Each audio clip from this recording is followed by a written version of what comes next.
நம்மளை மாதிரி ஒரு ஆசாமி அவன் நம்மளை மாதிரியே கற்பனை பண்ணான். அதாவது நாம தான் இந்த உலகத்தில் ரொம்பவும் கஷ்டப்படுறோம், மற்றவங்கெல்லாம் சந்தோஷமாக இருக்கிறாங்க அப்படின்னு அவன் நினச்சிக்கிட்டான்.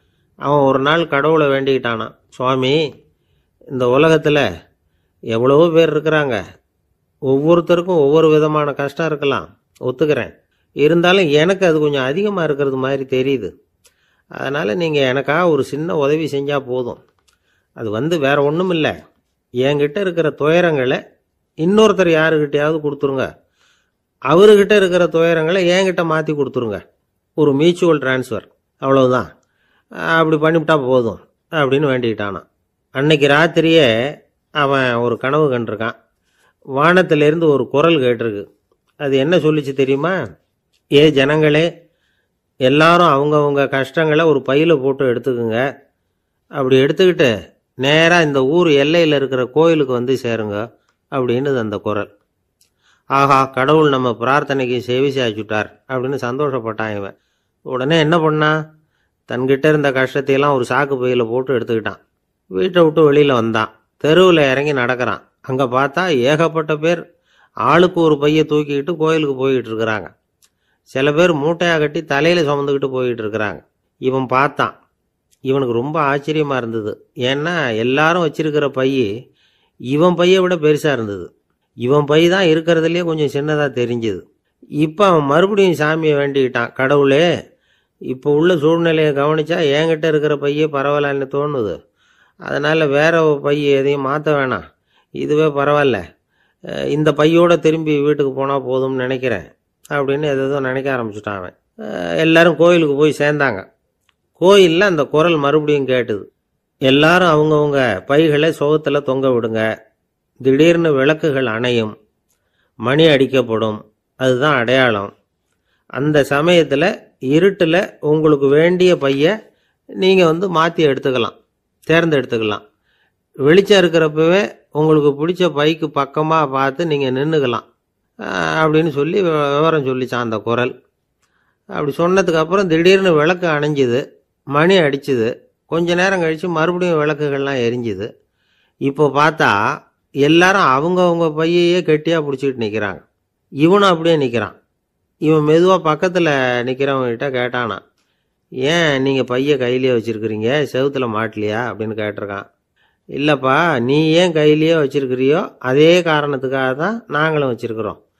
நம்ம கவலைகளை பற்றி நமக்கு ஓரளவுக்காவது தெரியும், ஆனால் மற்றவங்க கவலைகள் நமக்கு பரிச்சயம் இல்லாதவை, பழக்கம் இல்லாதது. அதனால் நமக்கு தெரிஞ்ச கவலைகளை சமாளிக்கிறது சுலபம். தெரியாததை சமாளிக்கணும்னா மறுபடியும் ஆரம்பத்திலேருந்து ஆரம்பிக்கணும். அதனால் பழைய நண்பர்களோடு வாழறது தான் மேல் அப்படின்னு ஆனான். அதுக்கப்புறம் அவன் தன்னோட பையே போதும்னு வீட்டுக்கு திரும்பி வந்துட்டானான். இது ஒரு பெரியவர் சொல்லியிருக்கிற கதை. அதனால் நம்மகிட்ட இருக்கிற கஷ்டங்கள் தான் பெருசு, அதை இன்னொருத்தங்கிட்ட கொடுத்துட்டு மாற்றிக்கலாம் அப்படின்னு நினைக்கிறது தப்பு. இதே மாதிரி இன்னொரு சம்பவம். ஒரு ஊரில் ஒரு நாள் ராத்திரி ஆகாயத்திலேருந்து கடவுள் குரல் கேட்குது. இந்த ஊரில் இருக்கிற ஜனங்கள்லாம் கொஞ்சம் கவனிங்க, உங்களுக்கு ஒரு செய்தி. அதாவது இங்கே இருக்கிற ஜனங்கள்லேயே கொஞ்சம் கூட கவலையே இல்லாத ஆள் யாருன்னு எனக்கு தெரியணும். அதனால் எல்லாரும் அவங்கவுங்க கவலைகளை ஒரு பையில் போட்டு எடுத்துக்கிட்டு கோயிலுக்கு வாங்க அப்படின்னார் கடவுள். உடனே வரிசையாக எல்லாரும் வர ஆரம்பித்தாங்க. எல்லார் கையிலையும் பை இருந்தது, சின்னதும் பெருசுமா. கவலையே இல்லாத ஆள் யாருன்னு தேடினார் கடவுள். ஒரே ஒரு ஆள் மட்டும் கையில் எதுவும் இல்லாமல் வெறும் கையை வீசிக்கிட்டு ரொம்ப ஜாலியாக நடந்து வந்துக்கிட்டு இருந்தான். கடவுள் அவங்ககிட்ட போனார். ஏன்பா, உனக்கு கவலையே இல்லையா அப்படின்னு கேட்டார். எனக்கும் சில கவலைகள்லாம் உண்டு அப்படின்னானா அவன். எங்கே அதெல்லாம்னு கேட்டிருக்கார் கடவுள். பின்னாடி லாரியில் வந்துக்கிட்டு இருக்கு அப்படின்னானா அவன். ஒரு காட்டில் ஒரு முனிவர் இருந்தார். ஒரு நாள் அவரை தேடிக்கிட்டு 4 பேர் வந்தாங்க. சுவாமி, எங்களுக்கு ரொம்ப நாளாக ஒரு சந்தேகம்னாங்க. என்னன்னு கேட்டார். இந்த உலகத்தில் எவ்வளவோ காரியங்கள் நடக்குது, எது நியாயம் எது அநியாயம் அப்படின்னு புரிஞ்சிக்க முடியலன்னாங்க. அது யாராலையும் புரிஞ்சிக்க முடியாதுன்னார் முனிவர். வந்தவங்களுக்கு ஆச்சரியமாக போச்சு, ஒரு மாதிரியாக பார்த்தாங்க. இதை முனிவர் கவனிச்சார். சரி, புறப்படுங்க என்னோடன்னார். எங்கன்னு கேட்டாங்க. இப்போ உங்கள் 4 பேரையும் ஒரு புஷ்பக விமானத்தில் அழைச்சிட்டு போகிறேன். இந்த உலகத்தில் சர்வசாதாரணமாக நடக்கக்கூடிய ஒரு காட்சியை உங்களுக்கு காட்ட போகிறேன். நீங்க பார்க்க போற அந்த காட்சி நியாயமா அநியாயமா அப்படிங்கிறத என்கிட்ட சொல்லணும். நீங்க சரியான பதில் சொன்னா புஷ்பக விமானத்துல தொடர்ந்து பிரயாணம் பண்ணலாம். தவறான பதில் சொன்னா இந்த புஷ்பக விமானம் உங்களை கீழே தள்ளி விட்டுரும் அப்படின்னார். 4 பேருக்கும் பயந்தான். இருந்தாலும் முனிவர் கூப்பிடுறாரு அப்படின்னு சொல்லி புறப்பட்டாங்க. அவங்க எல்லாரும் புறப்பட்டு ஒரு காட்டு வழியா போயிட்டு இருக்கிறாங்க புஷ்பக விமானத்துல. அங்க நடக்கிற ஒரு காட்சியை காட்டுறார் முனிவர். அதோ அங்க பாருங்கன்னார். அந்த விமானத்துல இருந்தபடியே எல்லாரும் கீழே குனிஞ்சு பாக்குறாங்க.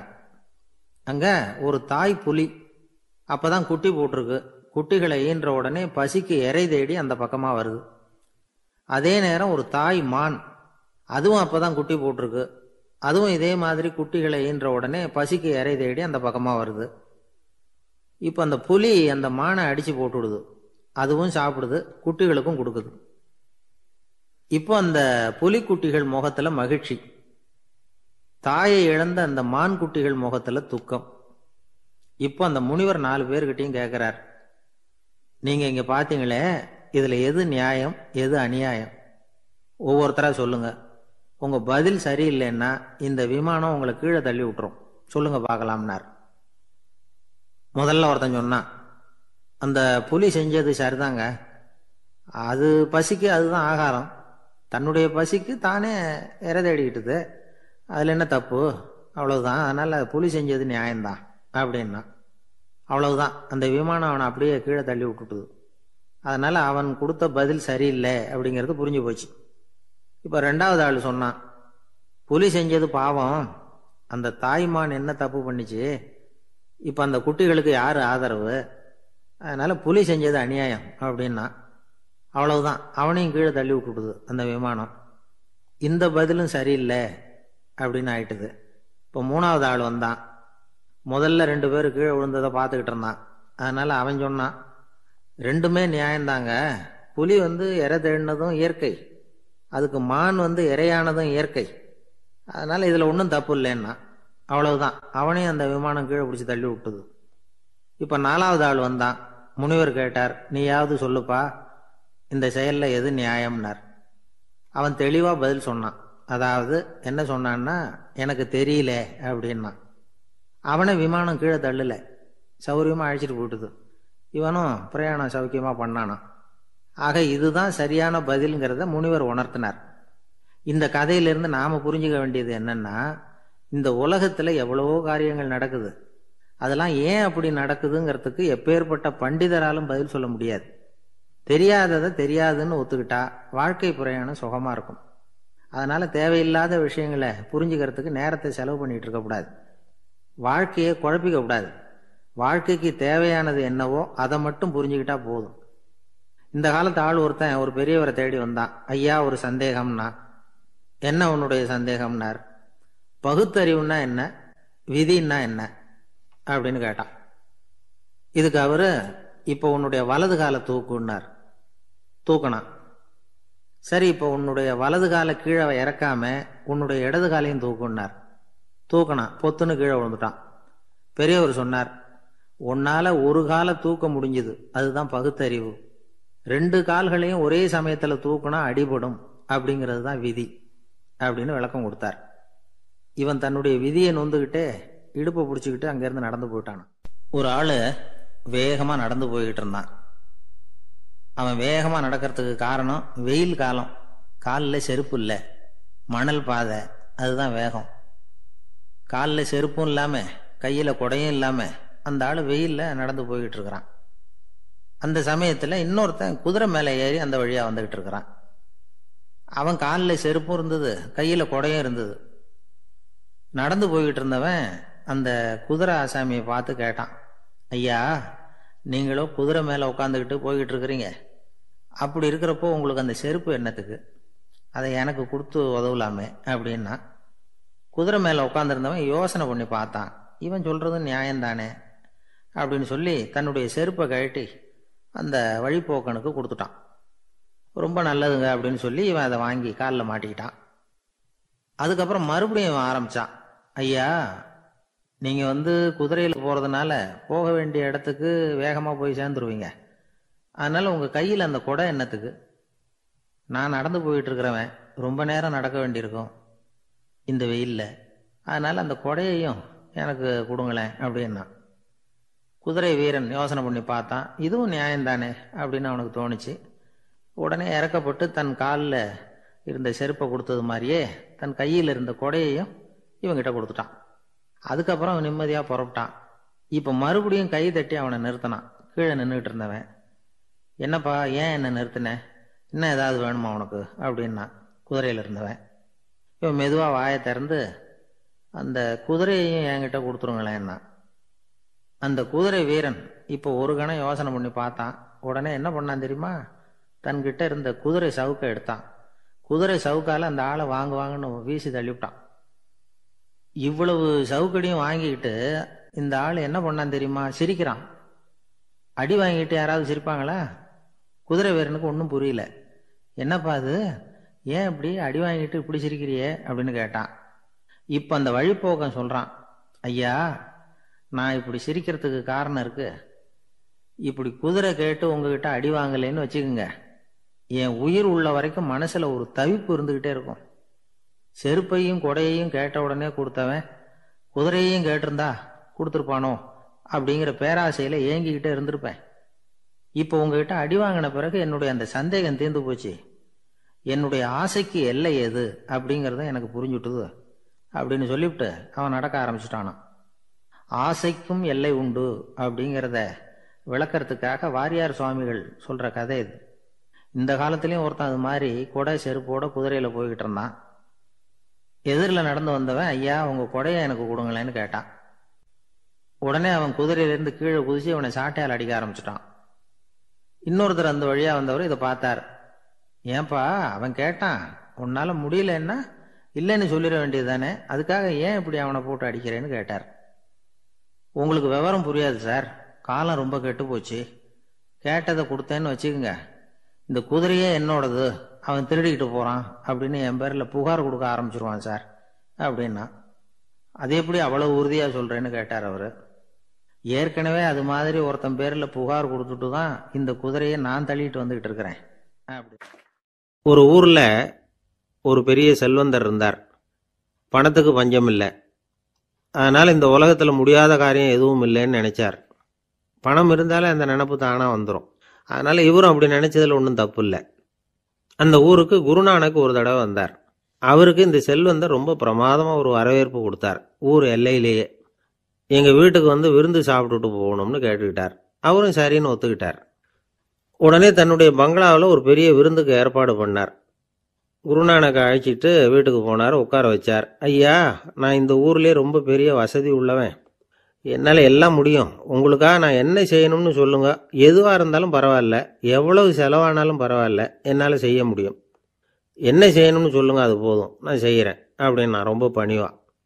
இதை கேட்டதும் குருநானக் சிந்திச்சார் கொஞ்ச நேரம்.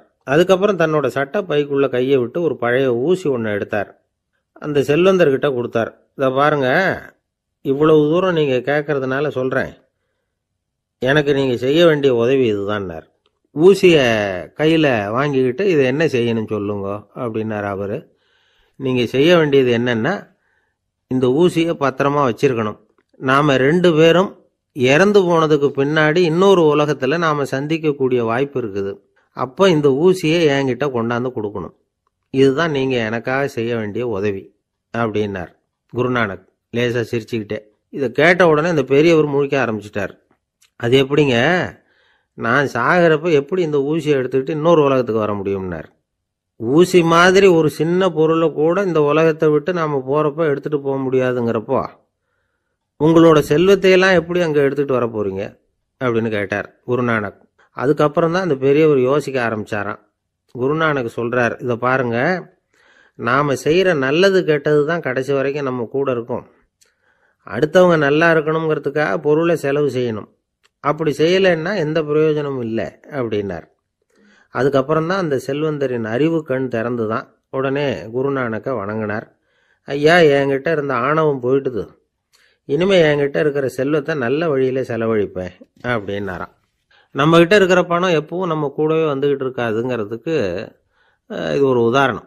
அதுக்காக நாம் பணம் சேர்க்கறத பற்றி கவலைப்பட வேண்டியதில்லை, பேசாமல் படுத்து தூங்கிட்டு இருந்தா போதும் அப்படின்னு இதுக்கு அர்த்தம் பண்ணிக்கக்கூடாது. முறையான வழியில் பணம் சேர்க்கணும், அதை முறையான வழியில் செலவு பண்ணணும். அதனால் ஏற்படக்கூடிய மன நிறைவு இருக்கு பாருங்க, அது அனுபவிச்சவங்களுக்கு தான் தெரியும். சொர்க்கத்துக்கு போகிறவங்க இங்கேருந்து பணத்தை எடுத்துகிட்டு போக முடியாது. ஆனால் நம்ம செல்வத்தை இங்கே மற்றவங்களுக்கு பயன்பட செய்து அதனால் ஏற்படுற புண்ணியம் இருக்கு பாருங்க, அதை எடுத்துகிட்டு போக முடியுமா? இதுதான் ஆன்மீகவாதிகள்லாம் சொல்கிற கருத்து. ஜான் நியூட்டன் ஒருத்தர், அவர் சொன்னார், நான் எப்போவாவது சொர்க்கத்துக்கு போய் சேர்ந்தேன்னா அங்கே 3 அதிசயங்களை பார்ப்பேன்னார். என்னன்னு கேட்டாங்க. நான் யார் யார் இருக்க மாட்டாங்கன்னு நினச்சிக்கிட்டு இருந்தானோ அவங்களில் சில பேர் அங்கே இருப்பாங்க, அது ஒரு பெரிய அதிசயம்னார். சரி, அடுத்தது என்ன? 2வது அதிசயம் என்னன்னா, அங்கே இருப்பாங்கன்னு நான் எதிர்பார்த்த சில பேர் அங்கே இருக்க மாட்டாங்க அப்படின்னார். சரி, 3வது பெரிய ஆச்சரியம் என்ன அப்படின்னா, நான் அங்கே இருக்க பாருங்க, அதுதான் அந்த 3வது அதிசயம் அப்படின்னாராம். தானத்தில் சிறந்தது எது அப்படின்னு ஒரு கேள்வியை கேட்டு, தானத்தில் சிறந்தது நிதானம் அப்படின்னு அதுக்கு ஒரு பதிலும் சொல்கிறவங்க உண்டு. நிதானம் ரொம்ப அவசியம், அதுவும் இன்றைய உலகத்துக்கு ரொம்ப அவசியம். இன்றைக்கி உலகம் ரொம்ப பரபரப்பாக போய்கிட்டு இருக்குது. பொறுமையாக இருக்கணும்னு நினைக்கிறவங்களால கூட அப்படி இருக்க முடியறதில்ல.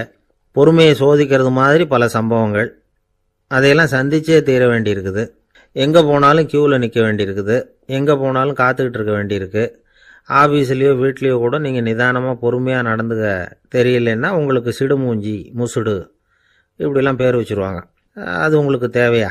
சரி, வாழ்க்கையில் பொறுமைசாலின்னு பேர் வாங்கிறதுக்கு என்ன வழி? முதல் பாயிண்ட், நீங்கள் நினைக்கிறது, எதிர்பார்க்கறது, செய்யறது எல்லாமே 100% கரெக்டாக நடக்கணும்னு ஆசைப்படக்கூடாது. எதுவாக இருந்தாலும் அதில் ஓரளவுக்கு தவறு நடக்கலாம் அப்படிங்கிறத எதிர்பார்த்தே இருக்கணும். ஓரளவுக்கு அதை அனுமதிக்கணும். ஒரு நண்பரை 6 மணிக்கு ஒரு இடத்துக்கு வர சொல்லியிருக்கிறீங்க, 6 மணிக்கு அவர் வரலை, உடனே பொறுமை இழந்து நடந்துக்கக்கூடாது. ஒரு 10 நிமிஷம் டிலே ஆகலாம். ஒரு வர்ற வழியில் பஸ்ஸு கூட ஏதாவது டிராஃபிக்கில் மாட்டியிருக்கலாம். அதெல்லாம் எதிர்பார்த்தே கொஞ்சம் காத்திருக்கிறதுல ஒன்றும் தப்பு இல்லை. சில சமயம் டிலே ஆகிறது கூட நல்லதாக முடியும். ஒரு பஸ்ஸை தவற விட்டுட்டு, ஐயோ கொஞ்சம் ஒரு 2 நிமிஷம் முன்னாடி வந்திருந்தா பிடிச்சிருக்கலாமே அப்படின்னு தவிச்சிக்கிட்டு இருப்பாங்க சில பேர். அடுத்தபடியாக வர்ற பஸ்ஸு நேரடியாக நீங்கள் போக வேண்டிய இடத்துக்கே கொண்டு போய் விடுற பஸ்ஸாக கூட இருக்கலாம். அது உங்களுக்கு முன்னாடி தெரியாதுல்ல. சில நெருக்கடியான சூழ்நிலைகளை தமாஷா எடுத்துக்கிறதுக்கு பழகிக்கணும். சில இடங்களுக்கு போகிறப்ப காத்திருக்கிறதுக்கு நம்ம மனசை தயார்படுத்திக்கிட்டே போகணும். ஒரு ரயிலுக்கோ பஸ்ஸுக்கோ அல்லது விமானத்துக்கோ கப்பல் பிரயாணத்துக்கோ போகிறப்போ அங்கே போய் நீங்கள் மணிக்கணக்கில் கூட காத்துக்கிட்டு தான் இருக்கணும். புறப்படுற நேரம் கூட மாறலாம். நீங்கள் போய் சேர்ந்ததும் அது உடனே புறப்படணும்னு கட்டாயமாக என்ன? அது மாதிரி சமயத்தில் படிக்கிறதுக்குன்னு சில சுவாரஸ்யமான புத்தகங்களையும் கையில் எடுத்துக்கலாம். உங்களை சுற்றி எவ்வளவோ சுவாரஸ்யமான சம்பவங்கள் நடந்துக்கிட்டு இருக்குதுல்ல, அதையெல்லாம் வேடிக்கை பாருங்கள். எதுக்காக காத்துக்கிட்டு இருக்கிறோமோ அந்த காரியத்தில் உண்மையாகவே நமக்கு ஒரு அக்கறை இருந்தால் நமக்கு போர் அடிக்காது. சில கோயில்களில் பார்த்துருப்பீங்க, தரிசனத்துக்காக பக்தர்கள் நாள் கணக்கில் காத்துக்கிட்டு இருப்பாங்க. அவங்களெலாம் அழுத்துக்கிறது இல்லை. ஆண்டவனை தரிசிக்கணுங்கிற உண்மையான அக்கறை இருக்கிறதுனால அவங்களுக்கு போர் அடிக்கிறது இல்லை. ஆனால் சில சினிமா தியேட்டரில் கூட பார்க்கலாமே, சினிமா கியூ கூட அப்படி தான். சாயந்தரம் 6 மணி ஆட்டத்துக்கு காலம்பரம் 6 மணிக்கே போய் கூட காத்துக்கிட்டு இருப்பாங்க. அவங்களுக்கெல்லாம் போர் அடிக்காது, படம் பார்க்குற ஆர்வம். இன்னொரு முக்கியமான விஷயத்தை நாம் பழக்கப்படுத்திக்கணும்.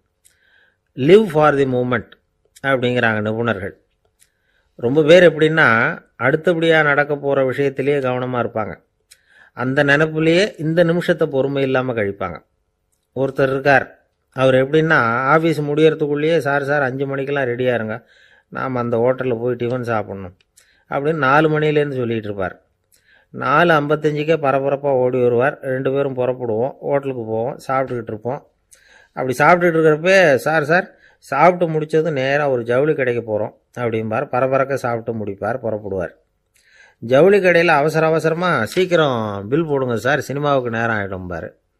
சினிமா தியேட்டரில் உட்காந்து அடுத்தபடியாக எங்கே டின்னர் சாப்பிட்றதுன்னு யோசனை பண்ணிகிட்டு இருப்பார். ராத்திரி படுக்கையில் விழுந்ததுக்கு அப்புறமும் நாளைக்கு காலையில் எழுந்திரிச்சதும் அதை பண்ணணும் இதை பண்ணணும்னு திட்டம் போட்டுக்கிட்டே இருப்பார்.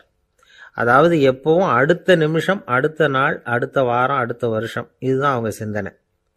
இந்த நிமிஷம் என்ஜாய்மெண்ட்டை அவங்க இழந்துடுறாங்களாம். அதனால தான் வாழ்நாள் பூரா பொறுமையின்மை, அவஸ்தை, அல்லல். அதனால் நாம் எல்லாரும் வாழ்க்கையில் நிதானமாக இருக்கிறதுக்கு கற்றுக்கணுமா. அதுக்காக இந்த நிதானத்துக்கு வேறு விதமான அர்த்தம் பண்ணிக்கக்கூடாது. ஒருத்தர் அப்படித்தான் ஒரு தடவை அவருடைய குதிரை காணாமல் போயிட்டு தான். அதுக்காக அவர் கவலைப்படல, நிம்மதியாக இருந்தார், சந்தோஷமாக இருந்தார். என்ன சார் இது, உங்கள் குதிரை திருட்டு போயிட்டுதுங்கிறீங்க, நீங்கள் கவலைப்படாமல் இருக்கிறீங்களே அப்படின்னு கேட்டாங்களாம். அதுக்கு அவர் சொல்லியிருக்கார், நல்ல வேளை சார், கட்டியிருந்த குதிரை காணாமல் போயிருக்குது. நான் அது மேலே உட்காந்துருக்கிற சமயம் அது காணாமல் போயிருந்ததுன்னா, திருட்டு போயிருந்ததுன்னா நானும் சேர்ந்துல காணாமல் போயிருப்பேன் அப்படின்னாராம். எவ்வளவு நிதானமான ஆள் பாருங்க. எனக்கு தெரிஞ்ச ஒருத்தர் இருக்கார்.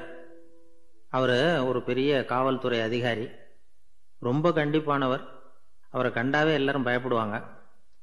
அப்படிப்பட்டவர் வீட்டுக்கு போனால் அப்படியே அடியோடு மாறிடுவார். அங்கே போய் பார்த்தீங்கன்னா குழந்தைகளோட குழந்தையா அவர் விளையாடிக்கிட்டு இருப்பார். அலுவலக சமயத்தில் பார்த்தீங்கன்னா குதிரை முதுகில் அவர் உட்காந்துருப்பார். வீட்டில் பார்த்தீங்கன்னா அவர் முதுகில் குழந்தை உட்காந்துருக்கும். அவர் குதிரை மாதிரி போயிட்டு இருப்பார். இது எப்படிங்க முடியுது உங்களால் அப்படின்னு கேட்டாங்க. அது ஒன்றும் இல்லை, இங்கே வீட்டுக்கு வந்த உடனே என்னோட மனசை தனியாக எடுத்து வச்சுருவேன் அப்படின்னார். அது என்னங்க உங்கள் சட்டப்பயிலியாக இருக்குது மனசு, அது தனியாக எடுத்து வைக்கிறதுக்கு அப்படின்னு கேட்டாங்க. அப்படி இல்லைங்க, இது ஒரு பயிற்சி, மனப்பயிற்சி, அவ்வளவுதான் அப்படின்னார். இப்படி சமயம் பார்த்து மனசை தனியாக வச்சுவிட தெரிஞ்சவங்க வாழ்க்கையில் எப்பவும் உற்சாகமாக இருப்பாங்க அப்படிங்கிறது பெரியவங்க கருத்து. ஒரு டாக்டர் ஆஸ்பத்திரியில் இருக்கிற வரைக்கும் டாக்டராக இருக்கலாம். அவர் மனைவிகிட்டையும் அவர் டாக்டராக இருக்க வேண்டிய அவசியம் இல்லை. ஒரு வக்கீல் கோர்ட்டில் இருக்கிற வரைக்கும் வக்கீலாக இருக்கலாம். வீட்டுக்கு வந்ததுக்கு அப்புறமும் வக்கீலாக இருக்க வேண்டிய அவசியம் கிடையாது. வீட்டில் குழந்தைகள்கிட்ட விளையாடும் பொழுதும் அதுகள்கிட்ட ஃபீஸு கேட்டுக்கிட்டு இருக்கக்கூடாது. நாம் எப்படி இருக்கணும்னு பெரியவங்க சொல்கிறாங்கன்னா, மனசோட சேரக்கூடாதான். அப்படி சேராமல் வாழ்க்கையை கவனிக்கணுமா. மனசை அப்படியே தனியாக எடுத்து பக்கத்தில் வச்சுடணும். அப்படின்னா அதை அப்படியே தூக்கி எறிஞ்சுடு அப்படின்னு அர்த்தம் இல்லை. ஏன்னா மனசுங்கிறது நமக்கு உபயோகப்படக்கூடிய ஒன்று தான். எப்போ எப்போ அது தேவையோ அப்பப்போ எடுத்து உபயோகப்படுத்திக்கணும். தேவைப்படுறப்போ எடுத்து கண்ணாடியை மாட்டிக்கிறோம்ல, படிக்கும் பொழுது கண்ணாடி தேவைப்படுது, எடுத்து மாட்டிக்கிறோம் இல்லையா, அது மாதிரி கணக்கு போடுறதுக்கு மனசு தேவை. கடைக்கு போய் ஒரு பொருள் வாங்குகிறோம், காசு கொடுக்குறோம், மீதி சில்லறை சரியாக இருக்கா அப்படின்னு எண்ணி பார்த்து வாங்க வேண்டியிருக்கு. அந்த சமயத்தில் மனசை எடுத்து தனியாக வச்சுட்டேன் அப்படின்னு சொல்லிட்டு இருக்கக்கூடாது. பரீட்சைக்கு படிக்க வேண்டியிருக்குது, படித்ததையெல்லாம் அப்படியே நினைவில் வச்சுக்க வேண்டியிருக்கு, அந்த சமயத்தில் மனசை தூக்கி எறிஞ்சுட்டேன் சார் அப்படின்னு சொல்லிட்டு இருக்கக்கூடாது. அப்படி சொன்னால் பரீட்சை நம்மளை தூக்கி எறிஞ்சிடும். அதனால் தேவைப்படுறப்போ மனசை உபயோகப்படுத்தணும், தேவையில்லாதப்போ அதை தனியாக ஓய்வு எடுத்துக்க விட்டுடணும். இப்படி நாம் பழக்கப்படுத்திக்கிட்டா வாழ்க்கைங்கிறது நமக்கு புதுசாக தெரியுமா. மனசுக்கும் ஒரு சக்தி கிடைக்கும். எந்திரங்களுக்கு ஓய்வு கொடுக்குற மாதிரி மனசுக்கும் ஓய்வு கொடுக்கணும், இல்லைன்னா அது களைச்சி போயிடும். குழந்தைகள் மனசை சுமந்துக்கிட்டு இருக்கிறது இல்லை. இது முதியவர்கள் குழந்தைகள்கிட்ட இருந்து கற்றுக்க வேண்டிய ஒரு பாடம். ஆனாலும் இந்த கால குழந்தைகள்கிட்ட ரொம்ப எச்சரிக்கையாக இருக்க வேண்டியிருக்கு. ஒரு தாத்தாவும் பேரனும் விளையாடிக்கிட்டு இருக்கிறாங்க. தாத்தா எனக்கு சைக்கிள் ஓட்ட கற்றுக் கொடு அப்படிங்கிறான் பேரன். சைக்கிள் உயரம் கூட இல்லை, அதுக்குள்ளே சைக்கிள் ஓட்டணுமா அப்படின்னார் தாத்தா. ஏன் தாத்தா, ரயில் ஓட்டுறாரே, அவர் என்ன ரயில் நீளமாக இருக்கார் அப்படின்னு கேட்டானா அந்த பையன். நாட்டில் நல்லவங்க ஒருத்தர் 2 பேர் இருக்கிறதுனால தாங்க மழையே பெய்யுது அப்படின்னு சொல்றது உண்டு. நல்லார் ஒருவர் உளரேல் அவர் பொருட்டு எல்லாருக்கும் பெய்யும் மழை. சில சமயம் ரொம்ப பேர் திடீர்னு நல்லவங்களா ஆகிடுவாங்க போல இருக்கு. அதனால தான் விடாமல் பேய் மழையாக கொட்டி தீர்த்துடுது. எல்லாரும் நல்லவங்களாயிட்டா உலகமே தாங்காது போல இருக்க. அப்பப்போ ஒருத்தர் 2 பேர் நல்லவங்களாகணும், அப்போ தான் சீராக மழை பெய்யும். மாதத்துக்கு 3 பேர் நல்லவங்களானா மாதம் மும்மாரி பொழியும். இதெல்லாம் வேடிக்கை பேச்சு.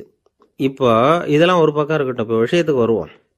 ஒரு கும்பலில் நல்லவன் யார் அப்படிங்கிறத எப்படி கண்டுபிடிக்கிறது? இதுக்கு ஒரு வேடிக்கை கதை உண்டு. என்னுடைய நண்பர் ஒருத்தருக்கு அவங்க பாட்டியம்மா சொன்ன கதையா அது. அது என்ன கதைன்னா, ஒரு ஊரில் ஒரு சமயம் பலமான மழை பெய்ய ஆரம்பிச்சுட்டு தான். இடி மின்னல் ரொம்ப கடுமையாக இருந்திருக்குது. ஆரம்பித்த மழை வர வர கடுமையாக ஆகிட்டு இருக்குதே தவிர நிற்கிற பாடா தெரியல.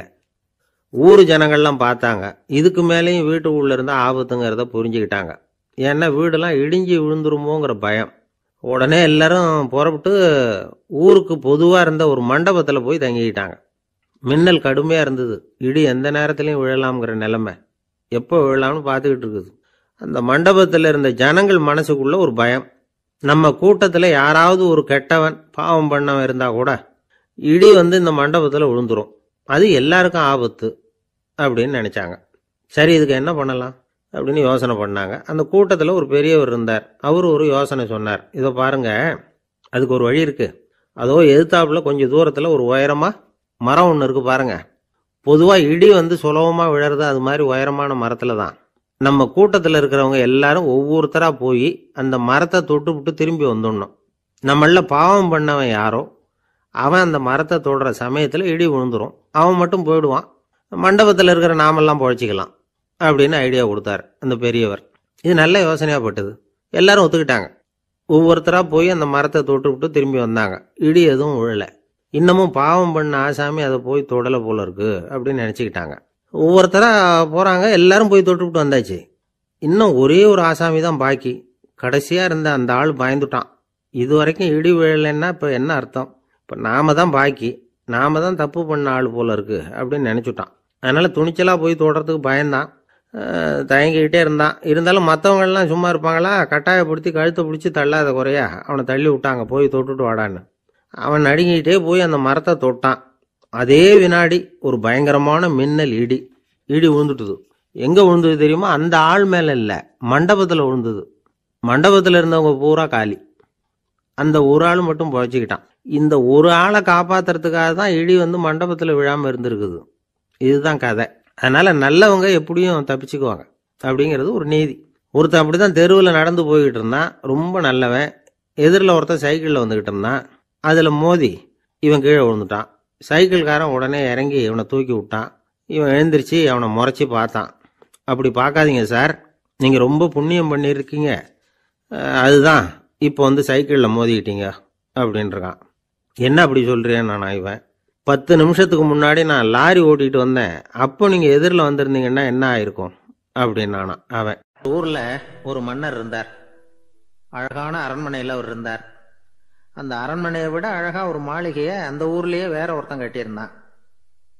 அப்படி கட்டி முடிச்சதில் அவனுக்கு ரொம்ப பெருமை. எத்தனையோ செல்வந்தர்கள்லாம் வந்து பார்த்துட்டு, இந்த மாளிகையை விலைக்கு கொடுத்துட்றியா, எவ்வளவு விலை சொன்னாலும் சரி நாங்கள் வாங்கிக்கிறதுக்கு தயாராக இருக்கோம் அப்படின்னு சொல்லி கேட்டு பார்த்துட்டாங்க. நான் இதை விற்கிறதுக்கு தயாராக இல்லை அப்படின்னு சொல்லிவிட்டான். அவ்வளவு சிறப்பாக கலை அம்சத்தோடு அதை கட்டி முடிச்சிருக்கிறான். அதுவே ஒரு பெரிய அரண்மனை மாதிரி இருந்ததுன்னா பார்த்துங்களேன். சுற்றிலும் அழகான பூந்தோட்டம். ஒரு நாள் அவன் எங்கேயோ வெளியூர் போயிட்டு திரும்பி வந்துகிட்டு இருக்கிறான். அப்போது அந்த மாளிகை தீப்பெட்டி எரிஞ்சிக்கிட்டு இருக்கு. பதறி போட்டான். விலைக்கு கேட்டவங்க யாராவது இதை செஞ்சுருக்கணும், இல்லைன்னா மன்னரே செய்த சதியோ என்னவோ, இப்படிலாம் அவனுக்கு சந்தேகம். ஒரு மூலையில் உட்காந்து அழ ஆரம்பிச்சிட்டான். அந்த சமயத்தில் அவனுடைய மகன் அங்கே ஓடி வந்தான். அப்பா அழாதீங்க, இதை நான் நேற்று ராத்திரியே நம்ம ஊர் மன்னருக்கு வித்துட்டேன். இதை கட்டி முடிக்க நமக்கு எவ்வளவு செலவாச்சோ அதை போல் 3 மடங்கு விலைக்கு வித்துட்டேன், கவலைப்படாதீங்க, இதை விட அழகான மாளிகையை நாம் புதுசாக கட்டிக்கலாம்னா. இதை கேட்டதும் அழுதுகிட்டு இருந்தவன் அழுகையை நிறுத்தினான். சிரிக்க ஆரம்பிச்சுட்டான். இதே இடத்த நான் வந்து மன்னர்கிட்ட இருந்து விலைக்கு வாங்குவேன், இதை விட அழகான மாளிகையை கட்டுவேன் அப்படின்னு சுற்றி நின்று எல்லார்கிட்டையும் சொல்லிக்கிட்டு இருந்தான். இந்த சமயத்தில் அவனோட இளைய மகன் ஓடி வந்தான். அப்பா, அண்ணன் சொன்னதெல்லாம் சரிதான், மன்னர்கிட்ட விலை பேசினதெல்லாம் உண்மைதான், ஆனால் வித்தது பேச்சு அளவில் தான். இனிமே தான் பத்திரம் வாங்கணும், எழுதணும், நீங்கள் கையெழுத்து போடணும், பதிவு பண்ணணும், மன்னர்கிட்ட பணம் வாங்கணும், அதுக்காகத்தான் உங்களை எதிர்பார்த்துக்கிட்டு இருந்தோம், அதுக்குள்ளே இப்படி ஆயிட்டுதுன்னா. இப்போ சிரிச்சுக்கிட்டு இருந்தவன் சிரிப்பை நிறுத்தினான். மறுபடியும் குழந்தை மாதிரி அழ ஆரம்பிச்சுட்டான். இது ஒரு சம்பவம். இதிலிருந்து என்ன தெரியுது? அந்த அழகான மாளிகை தன்னுடையது அப்படின்னு நினைக்கும் பொழுது அவனுக்கு அழுகை வந்தது. அது தன்னுடையது இல்லை அப்படின்னு நினைக்கிற போது சிரிப்பு வந்தது. மறுபடியும் அது தன்னுடையது தான் அப்படிங்கிற உணர்வு வரும்பொழுது அழுகை. எது எதிலிருந்து நீ நீங்கி இருக்கிறாயோ அது அதிலிருந்து உனக்கு துன்பம் இல்லை அப்படிங்கிறார் திருவள்ளுவர். இந்த உடம்பு என்னுடையதில்லை அப்படிங்கிற உணர்வு வந்துட்டா அது ஒரு பெரிய நிலை. அந்த நிலை வந்து வரணும். எல்லாத்தையும் பயன்படுத்திக்கலாம், ஆனால் பற்றில் விழுந்துடக்கூடாது. உலகத்தில் இருங்கள், ஆனால் உலகத்தவராக இருக்காதீர்கள். உலகிற்குள் இருங்கள், உலகம் உங்களுக்குள் வந்துவிட அனுமதிக்காதீர்கள். விலகி இருங்கள், விழித்திருங்கள், மௌனமாய் பார்த்திருங்கள் அப்படிங்கிறது சான்றோர் கருத்து. செய்ய வேண்டிய கடமையிலிருந்து விலகி இருக்கிறவர்கள் நம்ம கிட்ட நிறைய பேர் உண்டு. அப்படிப்பட்ட ஒருத்தர் டாக்டர் கிட்ட போனார். டாக்டர், நான் ஒரு கவர்மெண்ட் ஆஃபீஸில் வேலை பார்க்குறேன், எனக்கு ஒரே அசதியாக இருக்குது, என்னை சோதிச்சு பாருங்க, ஆலோசனை சொல்லுங்க ஏதாவதுன்னார். டாக்டர் அவரை பரிசோதனை பண்ணி பார்த்துட்டு சொன்னார், இதோ பாரு, உனக்கு இப்போ தேவைப்படுறது முழு ஓய்வு. நீ எவ்வளவு சீக்கிரமா ஆபீஸுக்கு போறியோ அவ்வளவுக்கு உனக்கு நல்லது அப்படின்னாராம். அளவுக்கு மிஞ்சினா எதுவுமே இடைஞ்சல் தானே. அன்பும் அப்படிதான். அன்பு அதிகமாக இருந்தால் அது எப்படி கெடுதல் பண்ணும் அப்படிங்கிற சந்தேகம் உங்களுக்கு வரலாம். தசரதன் கதை என்னாச்சு? கைகேயி மேலே வச்ச அளவு கடந்த அன்பு ராமன் காட்டுக்கு போறாப்புல ஆயிட்டுதுல்ல. தசரதன் எப்பேற்பட்ட அரசன். விஸ்வாமித்திரர் சொல்றார், என்ன மாதிரி முனிவர்களுக்கும் தேவர்களுக்கும் ஏதாவது கஷ்டம் வந்தால் முதல்ல முருகன் கிட்ட போவோம், அப்புறம் பரமசிவனை போய் பார்ப்போம், அதுக்கப்புறம் திருமால்கிட்ட போவோம், அப்புறம் பிரம்மன் இந்திரன் இவங்களையெல்லாம் போய் பார்ப்போம்.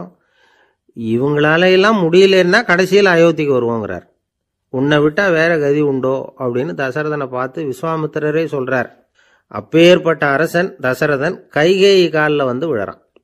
உன் பாதங்களை தொட்டு கெஞ்சி கேட்டுக்கிறேன், ராமனை காட்டுக்கு அனுப்பாதேங்கிறான். தசரதனுடைய இந்த நிலைமைக்கு என்ன காரணம்? அவன் கைகேயி மேலே வச்ச அளவு கடந்த அன்பு தான் காரணம். இப்போ சொல்லுங்க, அன்பா இருந்தாலும் அது அளவுக்கு மீறி போனால் கெடுதல் பண்ணுமா பண்ணாதா? அது மட்டும் இல்லை, அளவு கடந்த அன்பு நீதிக்கும் நியாயத்துக்கும் புறம்பான காரியங்களையும் செய்ய வச்சிரும். தசரதன் மிகச்சிறந்த நீதிமான், தர்மத்துக்கு விரோதமாக ஒரு காரியமும் செய்யாதவன். அப்பேற்பட்டவன் தன்னுடைய மனைவியை பார்த்து என்ன சொல்றான் தெரியுமா? உனக்காக நான் என்ன செய்யணும்னு சொல்லு செய்கிறேன், ஒரு குற்றமும் செய்யாத ஒருத்தனை கொல்லணுமா கொல்றேன், மரண தண்டனை விதிக்கப்பட்ட ஒருத்தனை விடுதலை செய்ய சொல்றியா செய்கிறேன், எந்த பிச்சைக்காரனையாவது கோடீஸ்வரனாக சொல்றியா ஆக்குறேன், அல்லது கோடீஸ்வரனை பிச்சைக்காரன் ஆக்கணுமா ஆக்குறேன் அப்படிங்கிறான்.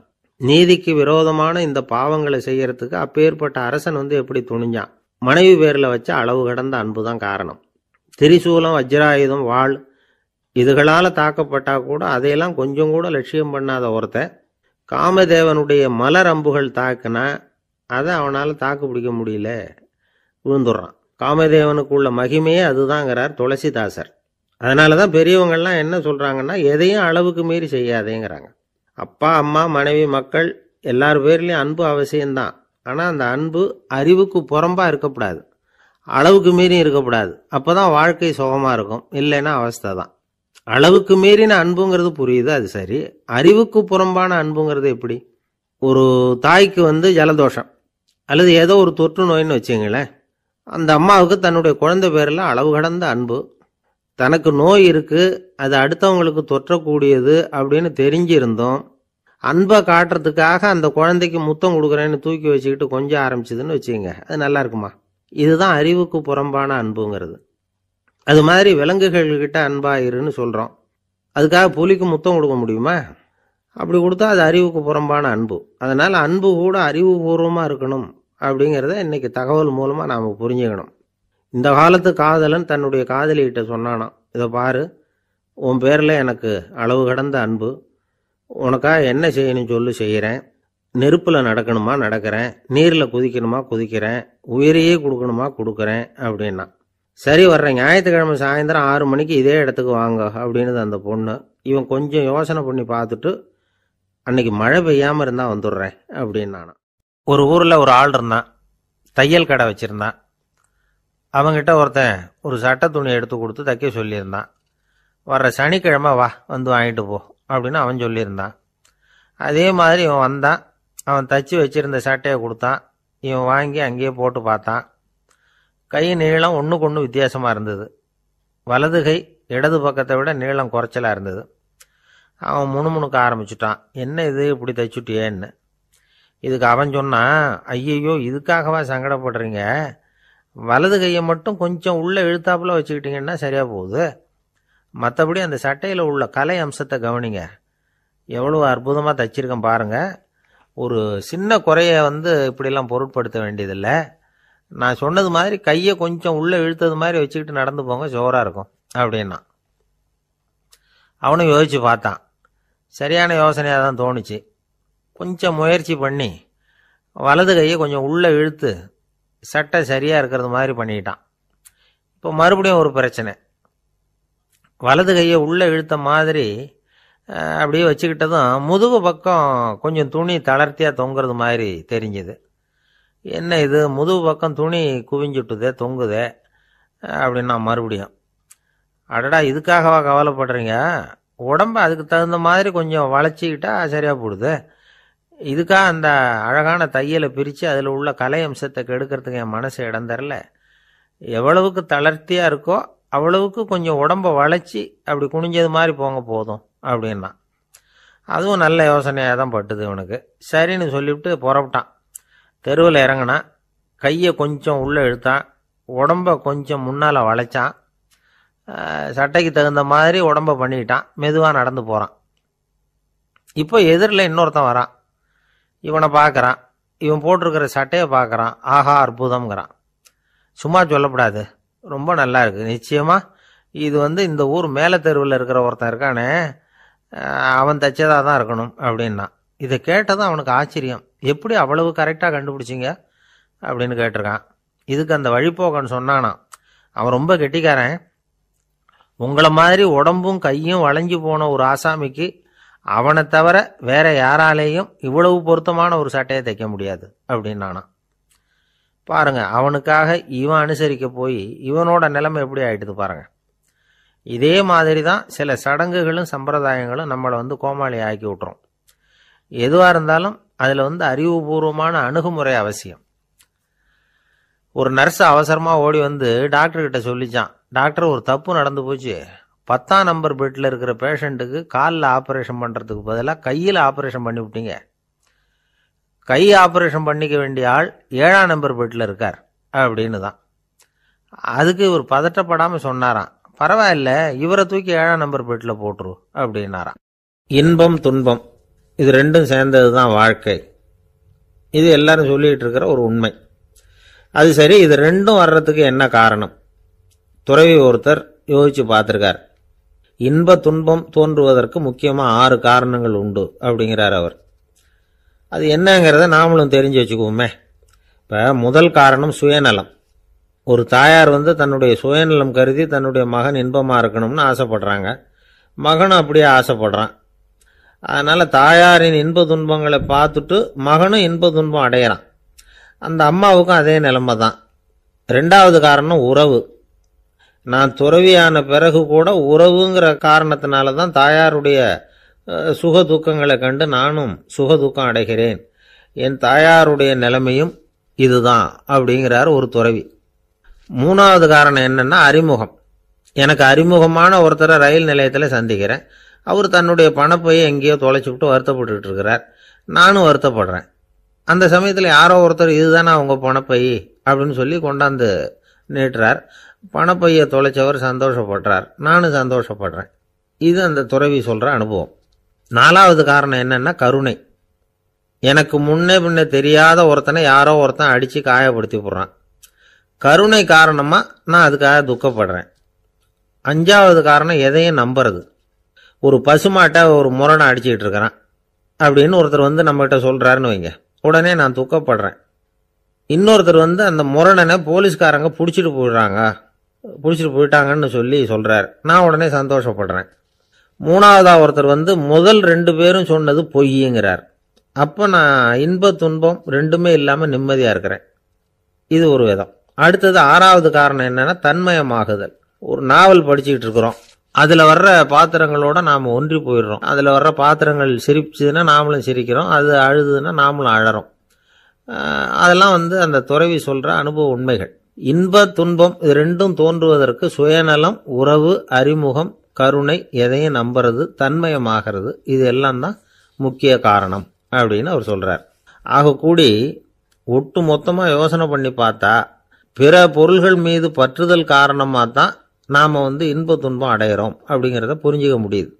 மனுஷன் இன்ப துன்பம் அடையிறதுக்கு 7வது காரணம் கூட ஒன்று உண்டு அப்படின்னு சொல்லிகிட்டே வந்தார் ஒருத்தர். அது என்ன அப்படின்னு கேட்டோம். அதுதான் சார் இந்த நீங்கள் சொல்லிட்டு வர்ற இன்று ஒரு தகவல்னார். எப்படி சொல்கிறீங்கன்னு கேட்டோம். இன்று ஒரு தகவல் கேட்க ஆரம்பிக்கிறப்போ மனசில் இன்பம், ஆரம்பித்த உடனே இது ஏற்கனவே கேட்ட சமாச்சாரமாச்சே அப்படின்னு நினைக்கிறப்போ துன்பம் அப்படின்னு அதுக்கு ஒரு விளக்கம் கொடுத்தார் அவர். ஒரு ஊரில் ஒரு சித்தர் இருந்தார், சூஃபி சித்தர். அவர் ஞானம் பெற்ற ஒரு சித்தர். ஒரு நாள் அந்த நாட்டு மன்னன் அவரை பார்க்கறதுக்காக வந்தான். என்ன வேணும் உனக்குன்னு கேட்டார். நான் கடவுளை பார்க்கணும், அதுக்கு நீங்கள் தான் உதவி பண்ணணும் அப்படின்னா அவன். சித்தர் கொஞ்சம் யோசனை பண்ணார். சரி, போயிட்டு நாளைக்கு வாடினார். அதே மாதிரி மன்னன் போயிட்டு அடுத்த நாள் வந்தான். இங்கே நீ என்னோட 1 வாரம் தங்கியிருக்க வேண்டியிருக்கும்னார். சரின்னா ஒரு பிச்சை பாத்திரத்தை தூக்கி கையில் கொடுத்தார். அவனுக்கு ஒன்றும் புரியல, இருந்தாலும் வாங்கிக்கிட்டான். வாங்கிக்கிட்டு இதை என்ன செய்யணும் அப்படின்னு கேட்டான். இதை ஒன்றும் செய்ய வேணாம், இதை எடுத்துக்கிட்டு பக்கத்தில் உள்ள கிராமங்களுக்கு போ, வீடு வீடாக பிச்சை எடுத்துக்கிட்டு வா. அப்படி வந்த பிறகுதான் உனக்கு சாப்பாடும் ஓய்வும் கிடைக்கும். ஒரு வாரம் இப்படி செய், அதுக்கப்புறம் 8வது நாள் நாம கடவுளை பற்றி யோசிக்கலாம் அப்படின்னார். இப்படி ஒரு சொன்னதை கேட்டதும் அந்த அரசனுக்கு அதிர்ச்சி ஆயிட்டுது. ஒரு மாதிரி ஆயிட்டான்.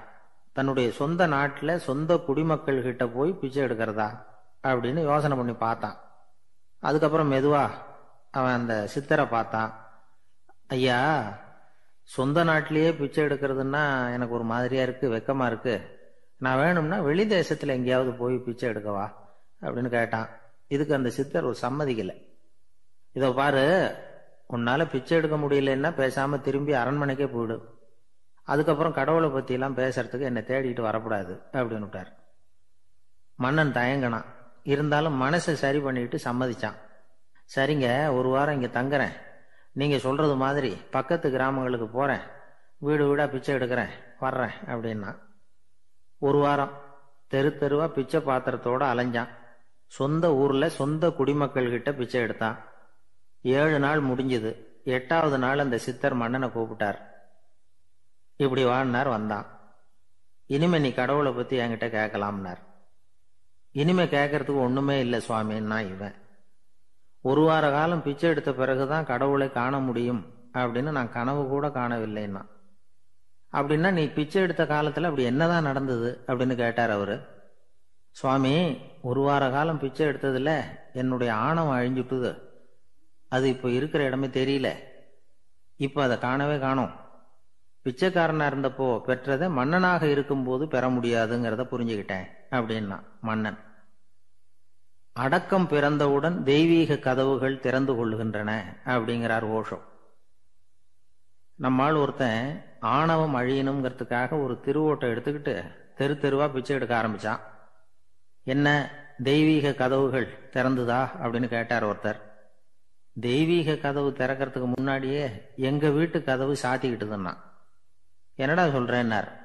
இனிமே வீட்டுக்குள்ளேயே வர வேணாம், இதையே தொழிலா வச்சுக்கோ அப்படின்னு எங்க வீட்டுல சொல்லிவிட்டாங்க சார் அப்படின்னா.